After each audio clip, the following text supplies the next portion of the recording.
വീണ്ടും വരുന്നവനായ യേശുക്രിസ്തുവിൻ്റെ നിസ്തുല്യ നാമത്തിൽ ഏവർക്കും സ്നേഹവന്ദനം. ഈ പ്രഭാതത്തിലെ വായന ഭാഗം പുറപ്പാട് പുസ്തകം 6 മുതൽ 8 വരെയുള്ള അധ്യായങ്ങളാകുന്നു. ഇന്നത്തെ കുറിവാക്യം ഉൽപ്പത്തി പുസ്തകം 20-ാം അധ്യായം 8-ാം വാക്യം. അബീമേലെക്ക് അതികാലത്ത് എഴുന്നേറ്റു തൻ്റെ സകല ഭൃത്യന്മാരെയും വരുത്തി ഈ കാര്യമൊക്കെയും അവരോട് പറഞ്ഞു. അബീമേലെക്ക് എന്ന പേരിൻ്റെ അർത്ഥം രാജാവ് എൻ്റെ പിതാവ് എന്നാണ്. Father is king. വേദപുസ്തകത്തിൽ ഈ പേരിൽ അറിയപ്പെടുന്ന ഒന്നിലധികം വ്യക്തികളുണ്ട്. എന്നാൽ നാം ഇന്ന് ചിന്തിക്കുന്നത് ഗെരാർ രാജാവായ അബീമേലെക്കിനെ കുറിച്ചാണ്. ന്യായാധിപന്മാർ 8:31 ഗിദെയോന് ശേഖെംകാരി വെപ്പാട്ടിയിൽ ജനിച്ച മകനും അബീമേലെക്ക് എന്ന പേരുണ്ട്. ഇവിടെ അഹിമേലെക്ക് എന്നും കാണുന്നുണ്ട്. ഇതും പണ്ഡിതന്മാർ മറ്റൊരു അബീമേലെക്കാണെന്ന് കരുതുന്നു. സങ്കീർത്തനങ്ങൾ 34 തലക്കെട്ടിലും തെറ്റായി അബീമേലെക്ക് എന്ന് കൊടുത്തിരിക്കുന്നു. ഗത്ത് രാജാവായ ആഖീഷിനെ സൂചിപ്പിക്കുകയാണ് ഇവിടെ ചെയ്യുന്നത്. ഗെരാർ രാജാവായ അബീമേലെക്ക് സാറായെ അബ്രഹാമിൻ്റെ ഭാര്യയെന്നറിയാതെ തൻ്റെ ഭാര്യമാരുടെ ഗണത്തിൽ ഉൾപ്പെടുത്തുന്നു. എന്നാൽ ദൈവം വാസ്തവം ബോധ്യപ്പെടുത്തിയപ്പോൾ സാറായെ മടക്കി അയച്ചു എന്നത് ഉൽപ്പത്തി പുസ്തകം 20-ാം അധ്യായത്തിൽ നമ്മൾ കാണുന്നുണ്ട്. ഇതുപോലെ തന്നെ ഇസഹാക്കുമായി ബന്ധപ്പെട്ടും ഉൽപ്പത്തി പുസ്തകം 26-ാം അധ്യായത്തിൽ ചില വിവരണങ്ങൾ കാണുവാനായിട്ട് നമുക്ക് സാധിക്കും. എന്നാൽ ഗെരാർ രാജാവായ അബീമേലെക്കിനെ കുറിച്ച് നാം ചിന്തിക്കുമ്പോൾ നമുക്ക് ഒന്നാമതായി മനസ്സിലാക്കുവാനായിട്ട് സാധിക്കുന്നത് സ്വപ്നത്തിലൂടെ ദൈവിക ഇടപെടൽ ഉണ്ടാകുന്നു എന്നാണ്. അബ്രഹാമിൻ്റെ ഭാര്യയായ സാറ അതിസുന്ദരിയായിരുന്നു.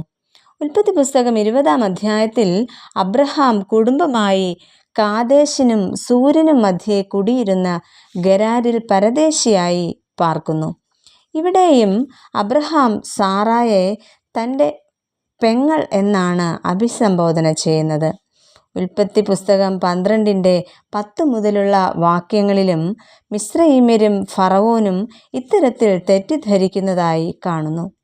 എന്നാൽ ഗെരാർ രാജാവായ അബീമേലെക്ക് രാത്രിയിൽ ആളയച്ച് സാറായെ തൻ്റെ അടുക്കലേക്ക് എത്തിക്കുന്നുണ്ട്. എന്നാൽ ആ രാത്രിയിൽ അബീമേലെക്കിൻ്റെ സ്വപ്നത്തിൽ ദൈവം ഇടപെടുന്നു. നീ എടുത്ത സ്ത്രീയുടെ നിമിത്തം നീ മരിക്കും, അവൾ ഒരു പുരുഷൻ്റെ ഭാര്യ ആകുന്നു എന്ന് പറയുന്നുണ്ട്. ആശയ സംവേദനത്തിന് സ്വപ്നവും ദൈവത്തിന് ഒരു മുഖാന്തിരമാണ്. ഒരാളെ രക്ഷിക്കുന്നതിന് സ്വപ്നം മുഖാന്തിരമായിട്ട് മാറുന്നുണ്ട് ഇവിടെ. അതോടൊപ്പം മറ്റൊരാളിൻ്റെ അധാർമികത ചൂണ്ടിക്കാണിക്കുന്നതിനും സ്വപ്നം മുഖാന്തിരമാകുന്നു എന്ന് നമുക്ക് മനസ്സിലാക്കുവാനായിട്ട് കഴിയും. ദൈവിക ഇടപെടൽ ഏത് മാർഗങ്ങളിലൂടെയും നമുക്ക് ലഭിക്കും. എന്നാൽ അത് തിരിച്ചറിയുവാനുള്ള വിവേചന ബുദ്ധി നമുക്ക് ഉണ്ടായിരിക്കേണ്ടത് ആവശ്യമാണ്. രണ്ടാമതായിട്ട് പ്രായശ്ചിത്തത്തോടെ തെറ്റ് തിരുത്തുന്ന അബീമേലെക്ക്. അബീമേലെക്ക് രാജാവിൻ്റെ മര്യാദ കാണിക്കുന്ന സ്വഭാവശുദ്ധിയും ദൈവ ഭയവും സൂക്ഷ്മതയോടെ നമുക്കിവിടെ ദർശിക്കുവാനായിട്ട് സാധിക്കും. ഒരാൾ ചെയ്യുന്ന തെറ്റുകൾക്ക് പുരോഹിതൻ വിധിക്കുന്ന പരിഹാരമാണ് പ്രായശ്ചിത്തം എന്നതുകൊണ്ട് അർത്ഥമാക്കുന്നത്.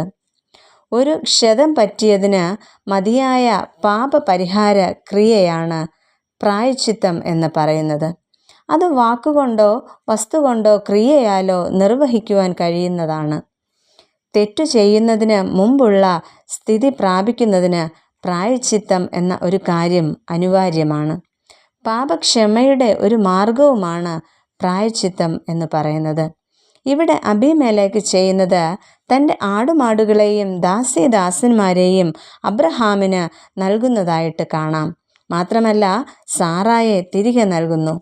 ആ രാജ്യത്തിൽ ഇഷ്ടമുള്ളിടത്തെല്ലാം പാർക്കുവാനുള്ള അനുവാദവും സ്വാതന്ത്ര്യവും അതോടൊപ്പം 1000 വെള്ളിക്കാശും പകരമായിട്ട് അബീമേലെക്ക് നൽകുന്നതായിട്ട് നമുക്ക് കാണാം. മാത്രമല്ല എല്ലാവരുടെയും മുന്നിൽ വച്ച് നീ നീതീകരിക്കപ്പെട്ടുമിരിക്കുന്നു എന്ന് രാജാവ് സാറായോട് പറയുന്നുണ്ട്. പ്രിയമുള്ളവരെ, ദൈവം നമുക്കായി ധാരാളം അവസരങ്ങൾ ഒരുക്കിയിരിക്കുന്നു. ഒന്നുകിൽ തെറ്റിനൊപ്പം നമുക്ക് ജീവിക്കാം, അല്ലെങ്കിൽ പ്രായശ്ചിത്തത്തോടെ നമുക്ക് ദൈവസന്നിധിയിലേക്ക് തിരിച്ചു വരാം. അബീമേലെക്കിനെ പോലെ ദൈവഹിതത്തിന് അനുയോജ്യമായ തീരുമാനങ്ങൾ സ്വീകരിക്കുവാൻ ദൈവം നമ്മെ ശക്തീകരിക്കട്ടെ. ദൈവമായ കർത്താവെ, അബീമേലെക്കിനെ പോലെ ഉചിതമായ തീരുമാനങ്ങൾ ദൈവത്തോട് ചേർന്ന് എടുക്കുവാൻ ഞങ്ങളെ ശക്തീകരിക്കണമേ. ആമേൻ.